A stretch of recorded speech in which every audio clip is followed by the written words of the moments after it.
নমস্কাৰ গ্ৰহণ কৰিব। মই আজি JSP Advice 365 চেনেলৰ দ্বাৰা আপোনালোকক BTC অঞ্চলত থকা সমষ্টিত সাংসদ নৱকুমাৰ চৰণীয়া আৰু চৰণীয়া কছাৰীসকলৰ সম্পৰ্কে মই দুআষাৰমান বিশ্লেষণ কৰিবলৈ ওলাইছোঁ। আশা কৰোঁ আপোনালোকে মোৰ ভিডিঅ'টো স্কিপ নকৰাকৈ চাব। বৰ্তমান গুৱাহাটী হাইকোৰ্টৰ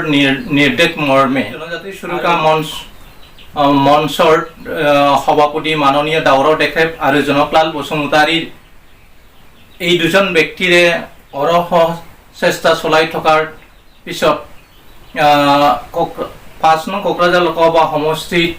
MP নৱকুমাৰ চৰণীয়াৰ বিৰুদ্ধে বা জাতীয় প্ৰমাণ পত্ৰটো যে ডুপ্লিকেট তাক লৈ দাউৰা টেকেপ নাৰ্জাৰী আৰু জনকলাল বসুমতাৰীয়ে বহু দিনৰ পৰা তৰ্ক বিতৰ্ক কৰি আহিছিল আৰু এই বিষয়ক লৈ তেওঁলোকে হাইকোৰ্টত কেছ ফাইলিং কৰিছিল আৰু কেছ ফাইলিং কৰাৰ পিছত বহুদিনৰ উপেক্ষাৰ বিনিময়ত আজি গুৱাহাটী হাইকোৰ্ট নিৰ্দেশ মৰ্মে কছাৰীসকলক বড়ো কছাৰী যিটো হেডলাইনত থৈ দি তেওঁলোকে 9 ফেব্ৰুৱাৰীৰ দিনা আগৰ অসম চৰকাৰ আৰু ট্ৰাইবেল সংঘৰ আলোচনা মৰ্মে 9 ফেব্ৰুৱাৰীৰ দিনা বড়ো কছাৰী হেডলাইনৰ জৰিয়তে বড়ো কছাৰীৰ অংগ হিচাপে চৰণীয়া কছাৰীসকলক ST মৰ্যাদা প্ৰদান কৰা হৈছিল অসম চৰকাৰ আৰু এই 2018 যিটো অসম চৰকাৰ আৰু ট্ৰাইবেল সংঘৰ আলোচনা মৰ্মে তেওঁলোকক ট্ৰাইবেল সংঘয়ে তেওঁলোকক মৰম কৰি ট্ৰাইবেল সংঘয়ে বড়ো কছাৰী হেডলাইনৰ থ্ৰু দি তেওঁলোকক ST চাৰ্টিফিকেট প্ৰদান কৰা হৈছিল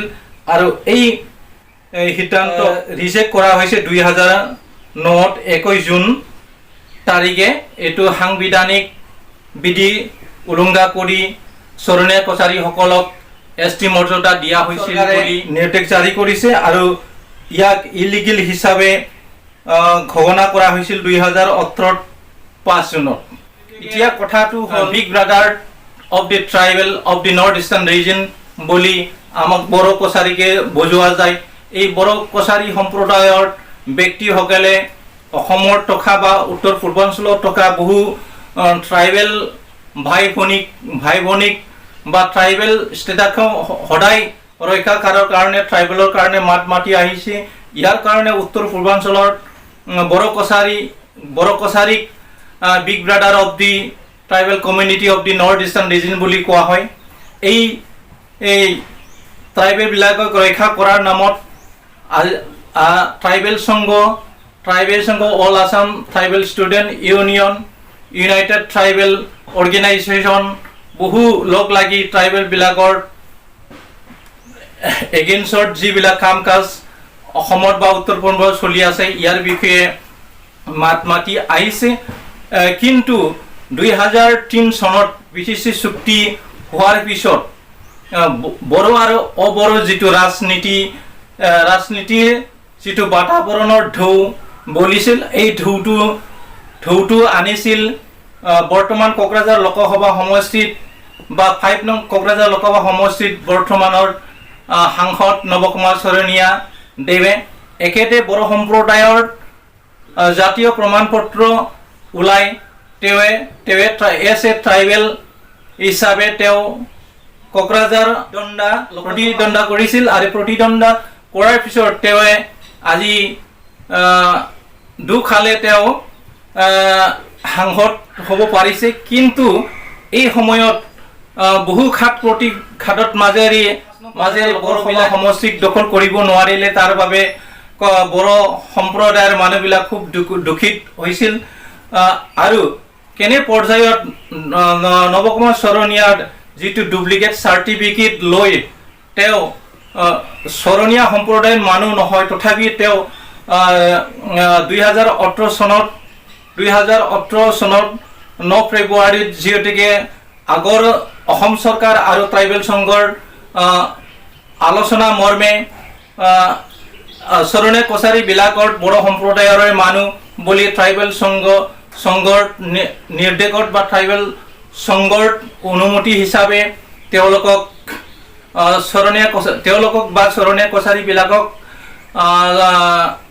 ST চাৰ্টিফিকেট প্ৰদান কৰা হৈছিল। কিন্তু এই 2018 9 ফেব্ৰুৱাৰীৰ দিনা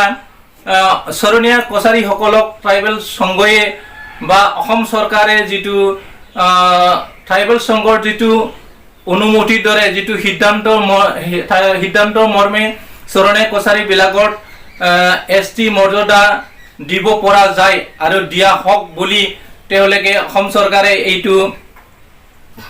অনুমতি দিছিল, যাৰ বাবে 2018 পৰা চৰণীয়া কছাৰীসকলে ST মৰ্যাদা পাইছিল। কিন্তু এই 2018 9 ফেব্ৰুৱাৰীৰ দিনা যিটো ট্ৰাইবেল সংঘ আৰু আগৰ অসম চৰকাৰে যি সিদ্ধান্ত লৈছিল এই সিদ্ধান্তটোৱে বড়ো জাতিৰ কাৰণে খাল হ'ল আৰু এতিয়া চৰণীয়া কছাৰীসকলৰো কাৰণে এজন ব্যক্তিৰ কাৰণে বা নৱকুমাৰ চৰণৰ কাৰণে আজি চৰণীয়া কছাৰীসকলে যিটো ট্ৰাইবেল সংঘে মৰম কৰি বা তেওঁলোকৰ নিজৰ আমাৰ বড়ো সম্প্ৰদায়ৰ মানুহ বুলি আঁকোৱালি লৈ তেওঁলোকক বড়ো হিচাপে গণ্য কৰিছিল বা ট্ৰাইবেল হিচাপে গণ্য কৰি তেওঁলোকক যিহেতুকে চৰণীয়া কছাৰীৰ নামত ST চাৰ্টিফিকেট দিব নোৱাৰে, গতিকে তেওঁলোকৰ বড়ো কছাৰী হেডলাইনৰ থ্ৰু দি তেওঁলোকক ট্ৰাইবেলৰ যিটো সা সুবিধা শিক্ষা দীক্ষা বহু দিশত সুবিধা দিব পৰা যায় তাকে চিন্তা কৰি ট্ৰাইবেল সংঘয়ে বহু আলোচনা মৰ্মে তেওঁলোকক ST চাৰ্টিফিকেট প্ৰদান কৰা হৈছিল। কিন্তু এই সুবিধাটো লৈ নৱকুমাৰ চৰণীয়াই নিজকে সৰু কোচ জাতিৰ পৰা গৈ তেওঁ বৰ্তমান আমি ইতিহাসক সৰু কোচ বুলি আমি কোনো ৰেকৰ্ড পাতি নাপাওঁ, তথাপি তেওঁ নিজকে বড়ো সম্প্ৰদায়ৰ মানুহ বা চৰণীয়া কছাৰীৰ মানুহ বুলি তেওঁ গণ্য কৰি ট্ৰাইবেল সংঘৰ পৰা যিটো ডুপ্লিকেট চাৰ্টিফিকেট প্ৰদান কৰি তেওঁ নিজকে বড়ো কছাৰী বা বড়ো সম্প্ৰদায়ৰ মানুহ হিচাপে তেওঁ প্ৰতিদ্বন্দ্বিতা কৰিছিল আৰু প্ৰতিদ্বন্দ্বিতা কৰি কোকৰাঝাৰ লোকসভা সমষ্টিত একবাৰ UC ব্ৰহ্মক হৰুৱাইছে আৰু প্ৰমীলা ৰাণী বাইদেউক হৰুৱাইছে। কিন্তু তেওঁ জিতি যোৱাৰ পিছতো তেওঁৰ যিটো জাতীয় প্ৰমাণ পত্ৰ ইয়াক চবে জানে যে নৱকুমাৰ চৰণীয়া এজন বড়ো সম্প্ৰদায়ৰ মানুহ নহয়, তেওঁৰ সম্পৰ্কে মাত মতা মানুহ বড়ো সম্প্ৰদায়ৰ পৰা কোনো কৰা নাছিল। কিন্তু যিটো কাম হাগ্ৰামা মহিলাৰীয়ে কৰিব নোৱাৰিলে, যিটো কাম প্ৰমোদ বড়ো বা UC ব্ৰহ্ম আৰু বহু গণ্যমানী ব্যক্তি বা গণ্যমানী নেতা বড়ো নেতাবিলাকে কৰিব লাগিছিল, এই কামটো কৰি দেখুৱাব নোৱাৰিলে, যাক বাবে দাউৰৰ দেশেপ নাৰ্জাৰী আৰু জনকলাল বসুমতাৰী দেৱে এই নৱকুমাৰ চৰণীয়া যিটো কাষ্ট চাৰ্টিফিকেট তাক চেলেঞ্জ লৈ গুৱাহাটী হাইকোৰ্টত কেছ ফাইলিং কৰা হৈছিল। কেছ ফাইলিং কৰি আৰু ইয়াৰ মৰ্মে CBI তদন্ত কৰি তেওঁৰ সম্পৰ্কে তেওঁৰ জাতি বংশৰ যিটো প্ৰমাণ পত্ৰ আৰু তেওঁ কি সম্প্ৰদায়ৰ পৰা আহিছিল আৰু তেওঁ কোনখন স্কুল বা কলেজত পঢ়িছিল, এই পঢ়ি থকা LPৰ পৰা হাইস্কুলৰ পৰা কলেজলৈ তেওঁৰ উপাধি বা টাইটেল কি আছিল তাক অলৰেডি CBI তদন্ত কৰি ওলোৱাৰ পিছত CBI ডিক্লেয়াৰ কৰি দিলে যে নৱকুমাৰ চৰণীয়া একচুৱেলি চৰণীয়া সম্প্ৰদায়ৰ মানুহ নহয় আৰু তেওঁ বড়ো সম্প্ৰদায়ৰ মানুহ নহয়। তেওঁৰ যিটো জাতীয় প্ৰমাণ পত্ৰ ডুপ্লিকেট, লগতে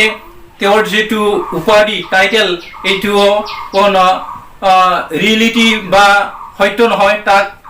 CBI তদন্ত মৰ্মে ওলাই পৰিছে। আৰু এই মৰ্মে জনকলাল বসুমতাৰী দেৱে গুৱাহাটী উচ্চ ন্যায়ালয়ত যিটো কেছ দিয়াৰ মৰ্মে এই কেছখন এতিয়া বৰ্তমান বাস্তৱ ৰূপায়িত হ'লে আৰু বাস্তৱ ৰূপায়িত হোৱাৰ পিছত এতিয়া নৱকুমাৰ চৰণীয়াৰ কাৰণে বড়ো বংশৰ পৰা বা যিবিলাক আগৰ পূৰ্ব সম্প্ৰদায়ৰ কিছু মানুহে শৰণ লৈ অসমীয়া হ'বলৈ গৈছিল আৰু অসমীয়া হ'বলৈ যোৱাটোৱে তেওঁলোকৰ কাৰণে এতিয়া কাল হ'ল তেওঁলোকে নিজৰ ভাষা সংস্কৃতি এৰি বড়ো সম্প্ৰদায়ৰ পৰা তেওঁলোকে গুচি যাবলৈ ইচ্ছা কৰিছিল ইচ্ছা কৰাৰ বিনিময়ত তেওঁলোকে শৰণ লোৱাৰ পিছতে তেওঁলোকে অসমীয়া হ'ব নোৱাৰিলে কিন্তু শৰণ লোৱাৰ নামত তেওঁলোকক শৰণীয়া উপাধিটো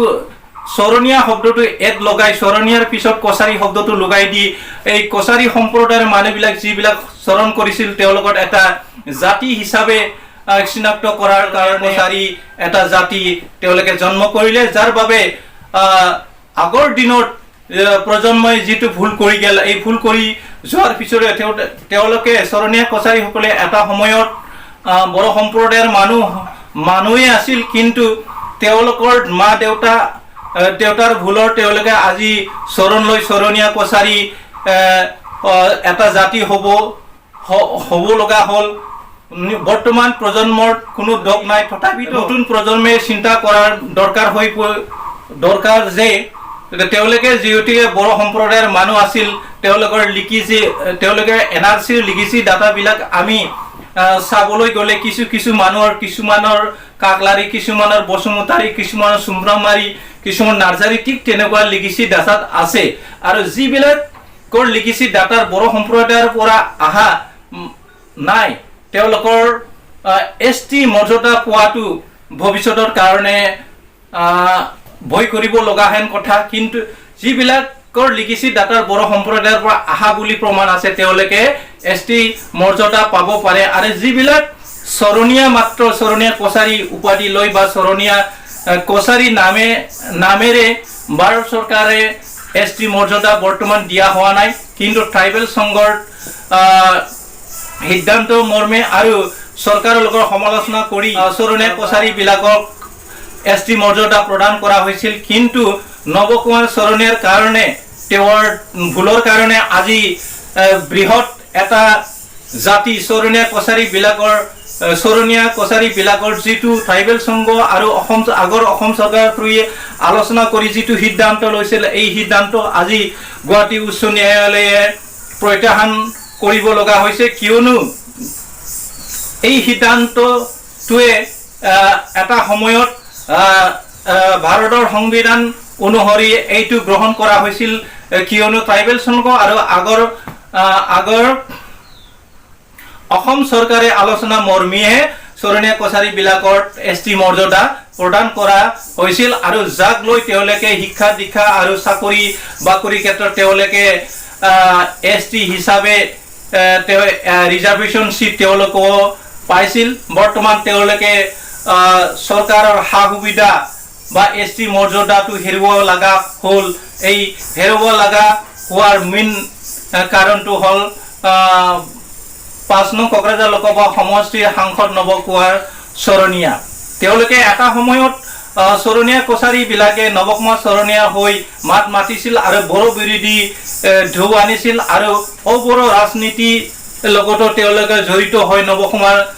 শৰণীয়াক ভোট দি জিতাই দিছিল এই জিতাই দিয়াৰ বিনিময়ত আজি জনকলাল বসুমতাৰী আৰু দাউৰাও দেখাব নাৰ্জাৰী যিটো প্ৰচেষ্টাৰ আজি হাইকোৰ্টে এইটো ন্যায় দিব লগা হ'ল আৰু যাৰ বাবে গুৱাহাটী উচ্চ ন্যায়ালয়ে শৰণীয়া কছাৰী বিলাকত ST মৰ্যাদা দিব নোৱাৰিব বুলি অসম চৰকাৰৰ নিৰ্দেশ জাৰি কৰিছে আৰু অসম চৰকাৰে গুৱাহাটী উচ্চ ন্যায়ালয়ৰ যিটো কোৰ্টৰ নিৰ্দেশ মৰ্মে অসমত থকা শৰণীয়া কছাৰী বিলাকত ST মৰ্যাদা দিব নোৱাৰিব বুলি তেওঁলোকে নিৰ্দেশ জাৰি কৰিছে এতিয়া বৰ্তমান শৰণীয়া কছাৰী সকলৰ কাৰণে এটা সংকটৰ সময় হৈ পৰিছে গতিকে তেওঁলোকে যিটো শৰণ লৈ তেওঁলোকে অসমীয়া হ'বলৈ গৈছিল কিন্তু অসমীয়া নহ'ল আগৰ যিটো পূৰ্বপুৰুষৰ যিটো ভুলৰ কাৰণে আজি শৰণীয়া কছাৰী সকলে বড়ো সম্প্ৰদায়ৰ পৰা তেওঁলোকে বড়ো সম্প্ৰদায়ৰে মানুহ আছিল তথাপিও তেওঁলোকে শৰণ লৈ আজি শৰণীয়া কছাৰী হৈ গ'ল তথাপিও তেওঁলোকৰ খাৱা লোৱা আৰু তেওঁলোকৰ ভাষা সংস্কৃতি বড়ো লগত জড়িত হৈ থাকিল তেওঁলোকে তেওঁলোকে বাস্তৱত অসমীয়া নহ'ল আৰু বড়ো নহ'ল, তথাপিও বড়ো সম্প্ৰদায়ৰ মানুহবিলাকে চৰণীয়া কছাৰীবিলাকৰ নিজৰে ভাই ককাই বুলি আঁকোৱালি লৈ 2018 চনৰ 9 ফেব্ৰুৱাৰী তেওঁলোকক ST মৰ্যাদা দিব লাগে বা আমাৰ বড়ো কছাৰী হেডলাইনৰ থ্ৰুদি তেওঁলোকক কিছু ST চাৰ্টিফিকেট দি তেওঁলোকৰ শিক্ষা দীক্ষা দিশত বহুত দেশক আগুৱাই নিয়াৰ চিন্তা চৰ্চা কৰিছিল। আৰু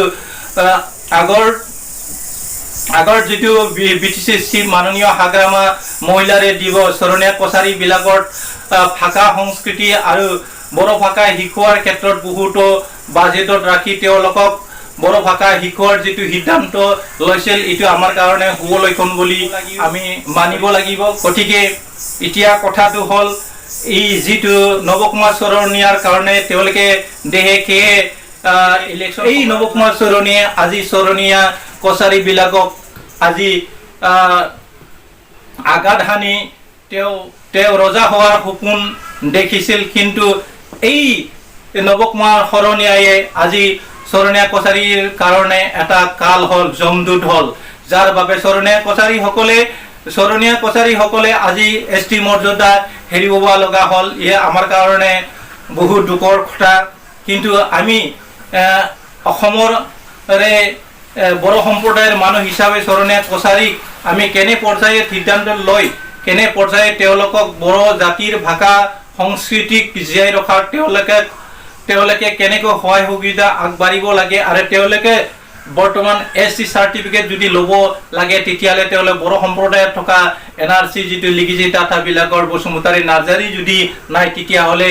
বহুত ট্ৰাইবেল সংগঠনবিলাকে তেওঁলোকৰ ওপৰত আকৌ গুৱাহাটী হাইকোৰ্টে হওক বা সুপ্ৰিম কোৰ্টতে হওক তেওঁলোকে কেছ ফাইল কৰাটো হৈ থাকিবই। গতিকে কেনে পৰ্যায়ত চৰণীয়া কছাৰীবিলাকে কেনে পৰ্যায়ত কি সিদ্ধান্ত লৈ তেওঁলোকৰ দল সংগঠনবিলাক আলোচনা কৰি অতি শীঘ্ৰে ইয়াৰ সম্পৰ্কে আলোচনা কৰিব লাগে। আৰু তেওঁলোকে যিটো বড়ো আৰু অবড়োৰ যিটো ৰাজনীতিৰ পৰা গুচি আহি আমি বড়ো সম্প্ৰদায়ৰ মানুহ আৰু বড়ো সম্প্ৰদায়ৰ মানুহ হিচাপে আমি কেনেকৈ বড়ো ভাষাৰ সংস্কৃতি ধৰ্ম কেনেকৈ জীয়াই ৰাখিব পাৰে তাকে চিন্তা চৰ্চা কৰি চৰণীয়া কছাৰীবিলাকক কাম কৰাত নিতান্ত প্ৰয়োজন আছে বুলি মই ভাবোঁ। যিহেতুকে 2018 জুনত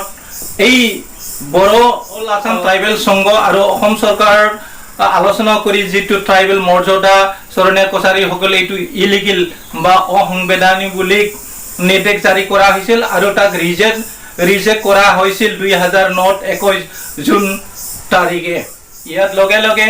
নৱকুমাৰ এই গুৱাহাটী উচ্চ ন্যায়ালয়ে নিৰ্দেশ দিয়াৰ পিছৰ পৰা মাননীয় সাংসদ নৱকুমাৰ চৰণীয়া দেৱে কোকৰাঝাৰ লোকসভা সমষ্টিৰ পৰা সাংসদ হ'ব নোৱাৰিব বা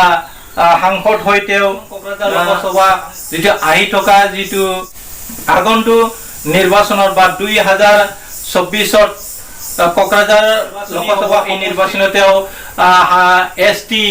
চাৰ্টিফিকেট তেওঁ প্ৰতিদ্বন্দ্বিতা কৰিব নোৱাৰিব। গতিকে কোকৰাঝাৰ লোকসভা সমষ্টিৰ মাননীয় সাংসদ নৱকুমাৰ চৰণীয়াৰ যিটো ব্লেক এণ্ড হোৱাইট ৰাজনীতি এইখিনিতে সমাপ্ত আমি ক'ব লাগিব। গতিকে মই অসম চৰকাৰ আৰু ভাৰত চৰকাৰৰ মাননীয় প্ৰধানমন্ত্ৰী নৰেন্দ্ৰ মোদী আৰু গৃহমন্ত্ৰী অমিত শ্বাহক অনুৰোধ কৰিছোঁ যে তেওঁ ভাৰতৰ সংবিধানকো অমান্য কৰি তেওঁ ডুপ্লিকেট ST চাৰ্টিফিকেট ওলাই যি ব্যক্তিয়ে কোকৰাঝাৰ লোকসভা সমষ্টিত দুবাৰে জিতি গ'ল, এই ব্যক্তিৰ ওপৰত অতি শীঘ্ৰে তেওঁৰ ওপৰত আইনগতভাৱে তেওঁলোকৰ প্ৰচেষ্টা চলাব লাগে আৰু তেওঁক যিটো ভাৰতৰ সংবিধান অমান্য কৰি তেওঁ যিটো দুবাৰে সাংসদ হৈ গ'ল আৰু সাংসদ নিচিনা পবিত্ৰ ভাৰতৰ সংবিধানটো নেওচি তেওঁ যিটো কাম কৰিলে এইটো কমা কৰাৰ কথা নাই। গতিকে অতি শীঘ্ৰে ভাৰত চৰকাৰ অসম চৰকাৰে মাননীয় সাংসদ নৱকুমাৰ চৰণীয়াৰ বিষয়ে অতি শীঘ্ৰে চিন্তা চৰ্চা কৰি তেওঁৰ শাস্তি মই বেছি দীঘলীয়া কৰিবলৈ নিবিচাৰোঁ। গতিকে যিবিলাক মোৰ JSB@5 365 চেনেলত নতুন তেওঁলোকক মোৰ চেনেলটো JSB@5 365 চেনেলত ছাবস্ক্ৰাইব কৰি ল'বলৈ মই অনুৰোধ জনাইছে। লগতে বেল নটিফিকেশ্যনবোৰ চুইচ অন কৰি ল'বলৈ মই অনুৰোধ কৰিছোঁ যাতে মোৰ নতুন ভিডিঅ'বিলাক আপোনাৰ ওচৰত সদায় গৈ থাকে। এটি ধন্যবাদ।